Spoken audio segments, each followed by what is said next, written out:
서영교 의원 관련해서도 이거는 검찰에서 이제 수사를 한 건데 임방금 글쎄요. 청탁을 지인의 아는 사람의 청탁을 했다는 겁니다. 전 개인적으로 참 이 내용이 만약에 사실이라면 정말 이제 분노할 일인데요. 이제 내용은 이렇습니다. 이제 검찰의 공소 사실 내용은 이래요. 서영교 의원실로 김 판사, 김 부장판사인데요. 국회에 파견 나간 판사입니다. 판사를 불러서 나의 지인 아들이 지금 재판 중인데 좀 도와달라, 선처를 해달라는 겁니다. 내용이 뭐냐면 강제추행 미수로 이제 기소가 됐나 봐요. 이거를 공여음란죄로 좀 바꿔주고 형도 좀 벌금형으로 해달라라고 하면서 그냥 단순한 선처가 아니라 이제 구체적으로 이렇게 죄명과 양형까지 언급을 하면서 부탁을 했다라는 겁니다. 그런데 이게 아까 말씀하셨지만 뭐 서영교 의원은 부인하고 있습니다만 글쎄요.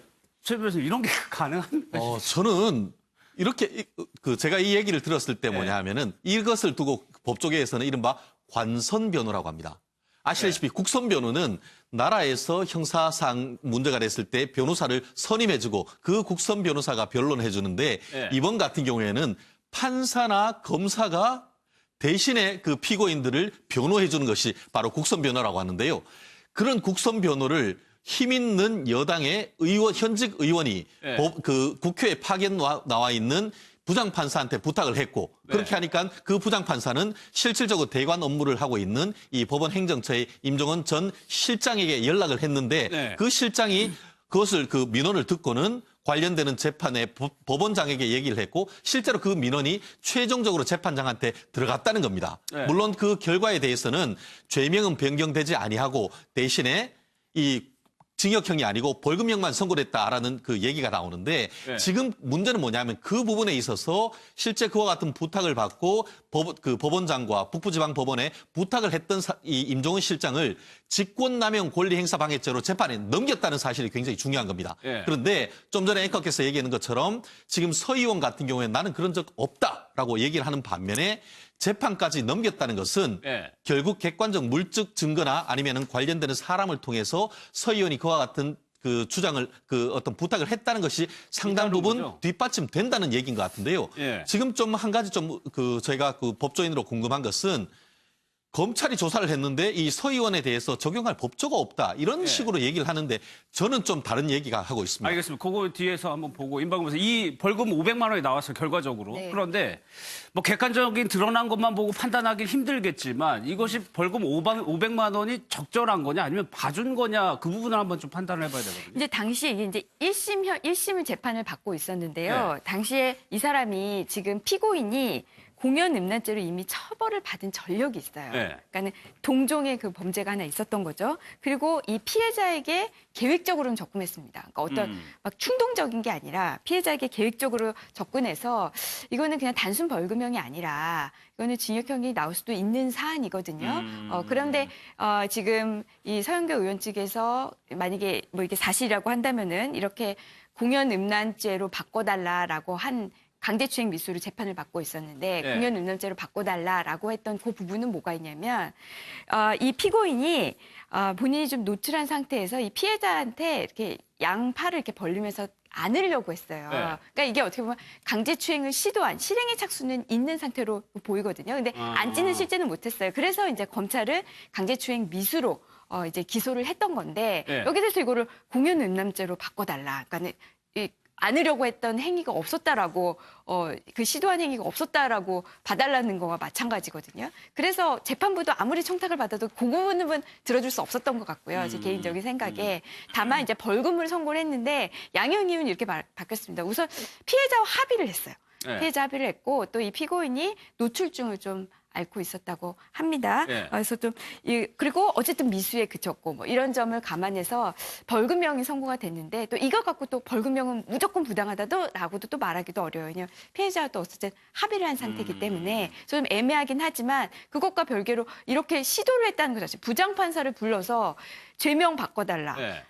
형 이렇게 해달라라고 한다는 거는 굉장히 부적절한 거고요. 저희가 만약에 이 사건의 피해자라고 한다면 이것만큼 분노할 일이 없습니다. 피고인에게 적정한 형이 내려지길 기대하는 게 피해자인데 나를 국민을 대표하는 국회의원이 판사를 불러서 이 사람 좀 형을 낮게 해달라, 예. 죄명을 바꿔달라라고 얘기했다는 거 아니면 피해자 얼마나 화가 날까요? 예.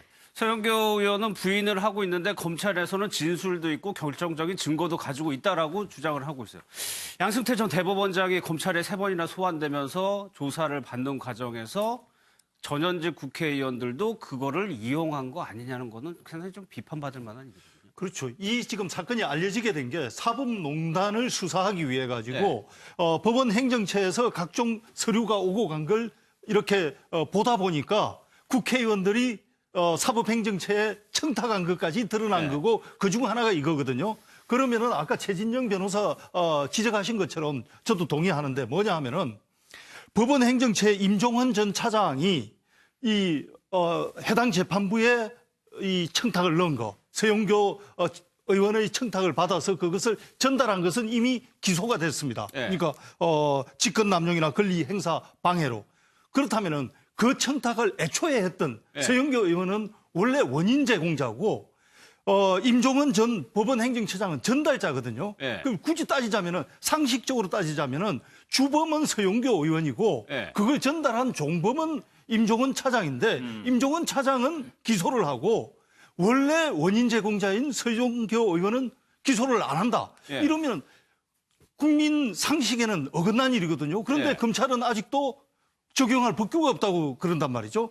그래서 아니 그 임종원 전 차장에게 적용했던 건립 행사 방해라든지 이런 것들이 왜 그러면 서영교 의원한테는 적용이 안 되는 것인지 업무 방해라든지 이런 것들이 왜 적용 안 되는 것인지 그런 것들을 좀 국민들이 이해할 수 있게 설명을 해주면 좋겠습니다. 이런 게 굉장히 흔한 형태일 그렇습니다. 텐데 대한민국 사회에서 관련 그렇습니다. 법 규정이 없다는 게 무슨 말이에요? 저는 정말 과연 그것이 검찰이 얘기했다고 한다고 하면 그분한테 대해서 정말 그분 정말 법조인 맞는지에 대해서 여쭤보고 싶습니다. 실질적으로 그것은 이른바 공범의 법리의 기본이라고 할 수 있는 것이죠. 실질적으로 지금 예를 들어서 지금 이른바 국정농단 사건에 있어서의 박근혜 전 대통령이나 이런 부분이 박 대통령이 가서 뭘 했습니까? 결국 청와대에서 이렇게 하십시오. 아니면 이런 보고가 들어왔음에도 불구하고 알고 그 부분에 대해서 묵인했다. 이런 부분이거든요.